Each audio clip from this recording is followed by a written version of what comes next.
Hello everyone, welcome back to the channel. Today I'm going to be working on my wife's 2010 Prius, and I'm going to be doing an oil change, but I'm going to be doing one with a little twist. So let me show you what I'm talking about. I'm going to be doing this oil change and doing a couple things. One, I'm going to go ahead and use some Valvoline Restore and Protect. This car has 165,000 miles on it, and even though it's not burning any oil, I want to go ahead and run a few changes with this just to make sure that the inside of the engine is clean as a whistle.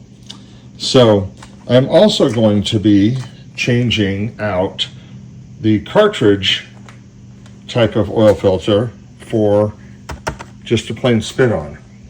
So I thought I would show you this process. I did this same thing on my 2009 Corolla. It's not hard to do, and I would show you everything you need to do it. So the first thing is you need the new bracket. There's the part number. I will list these in the description too, below the video, and there's what that looks like.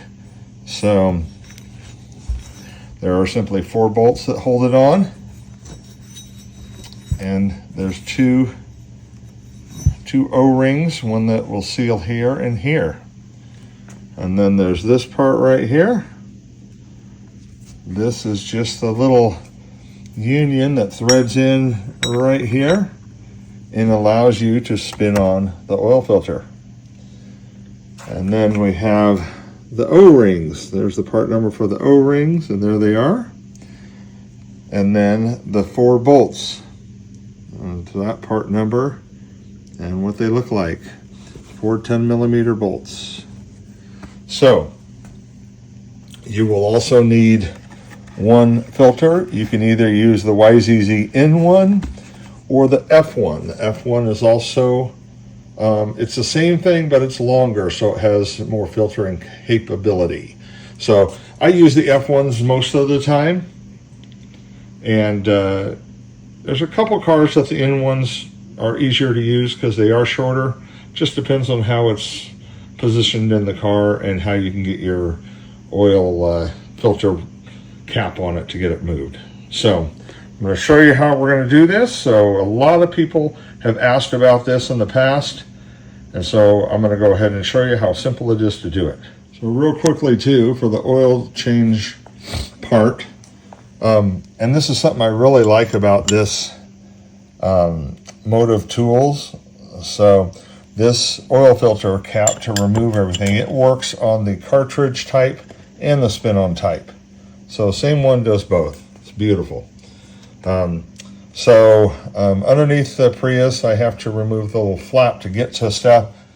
So 14mm wrench to loosen the oil drain plug, some gloves, rags, funnel to put the new filter in, and I've got my wrench if there is a bolt under there. I don't remember. I think this one's a clip, and I think some of my newer cars are bolts. So, I'm going to go ahead and get this jacked up, and I'm going to take off the right front tire so you guys can see what I'm doing better. So I popped the clips out. There's 3 of them that hold this flap up right here. I always use a couple of small bungee straps and attach it to the front grille just to help hold it out of the way. I wish that they had used 10mm bolts and you could take the whole thing out like on the newer cars, but they didn't. So anyway, I'm going to get our drain pan in position. So there's the oil filter right there, and there's the drain plug right there. So I'm going to loosen that real quick and get that draining out. So I've got the oil draining. We'll let that finish trickling. And after removing the tire, now you can see why I did it, because there is the oil filter housing. And interestingly enough, it's quite dirty. So I got some oil leaking from somewhere. I need to check that out. But what I want to do is I want to remove this little flap right here, and there's I think 4 clips. There's 2 here and there's 2 right behind this piece. And pop those out. Oh yeah, and there you can see one of them right there. And then we'll have access to that little bugger right there. So I'll go ahead and pop these guys out.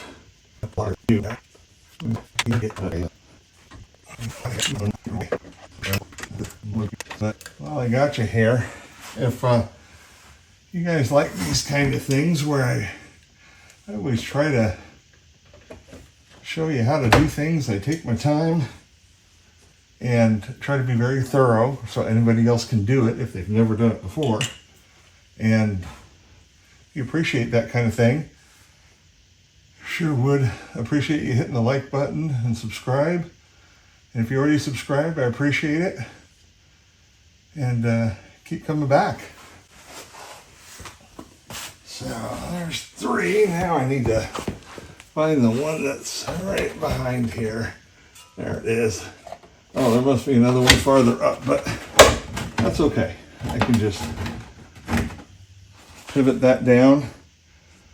And now we have access to the whole thing. So here's our part right here. I want to go ahead and I'm going to take the filter off first, and that way I get any oil out from the housing. The oil, I took the oil filter off real quick, so that has drained down. And now I'm going to go ahead and remove the 10 millimeter, or I called them 10 earlier, they're actually 12. So let me shift this back out of the way so you can see better. There we go.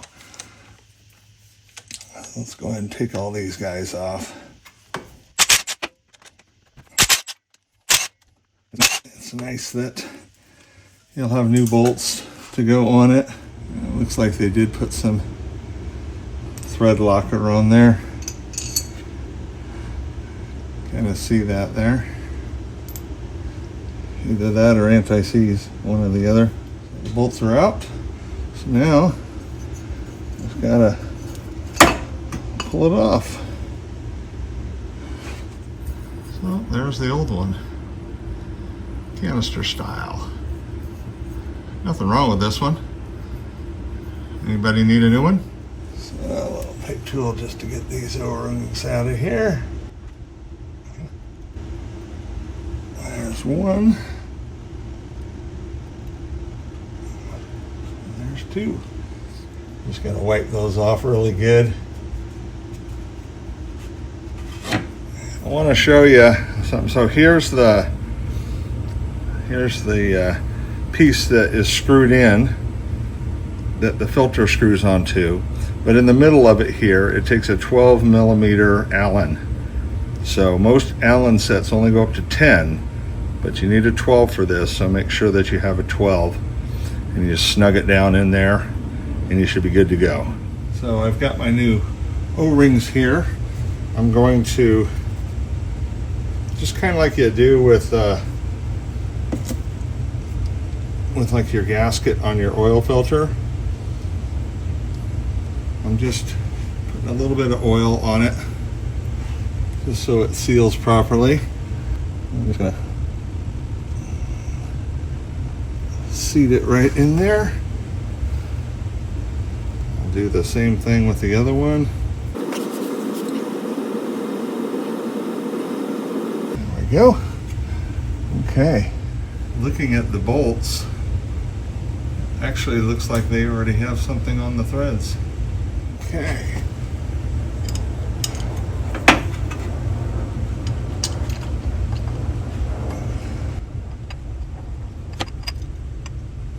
There we go. Okay. Get all 4 of these hands started. You definitely do not want to cross thread them. I like to use my favorite tool. So my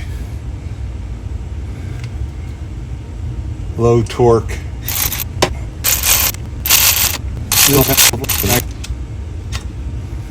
use my hand one just so I can feel.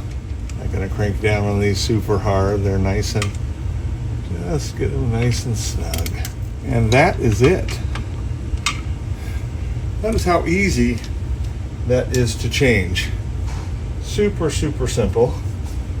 Since I already put and I do recommend that you put the adapter screw in before you put it on, because now I'm ready just to spin on the oil filter. So there we go, guys. That is it. Now I got to get in there and fill the filter and spin it on, and we'll be good to go. I will say one thing that's nice about the cartridge filter, though, is it's real easy to inspect your filter. So I always like to look at my filter, look between the pleats, and see if you notice anything out of sorts, if there's any material, any shiny metal, which would not be good. So, but this one looks perfectly good. One question that I get every time I'm doing this, and get at least by one person and sometimes more, but when I pre-fill the filter and it doesn't sit in the car like this, inverted, people always say, well, doesn't it all just pour out? And it doesn't. I don't know how well you can see it, but it's pretty close to full. And the reason it doesn't is silicone or rubber flat, depending on the filter that you're using.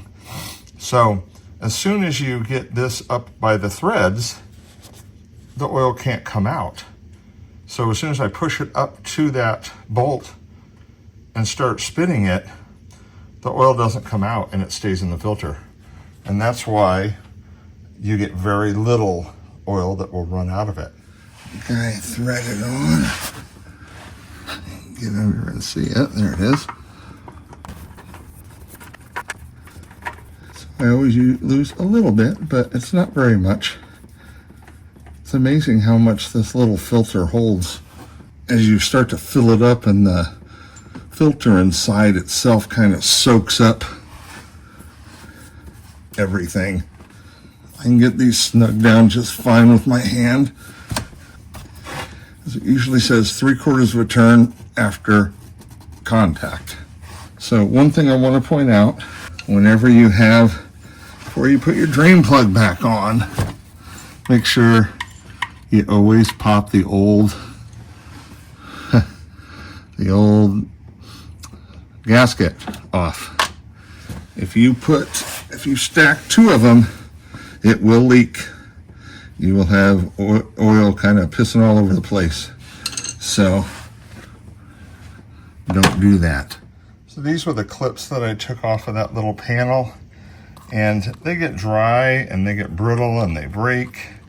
And these little tabs right here at the end can spread out. You see that? And it doesn't hold the little center pin very well anymore, and that's why they fall out.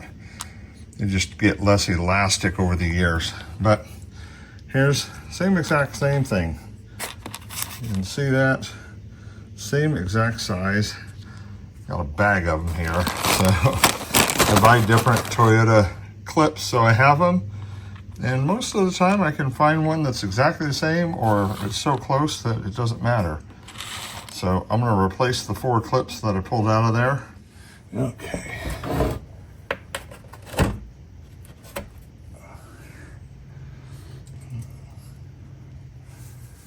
And it's nice when these things are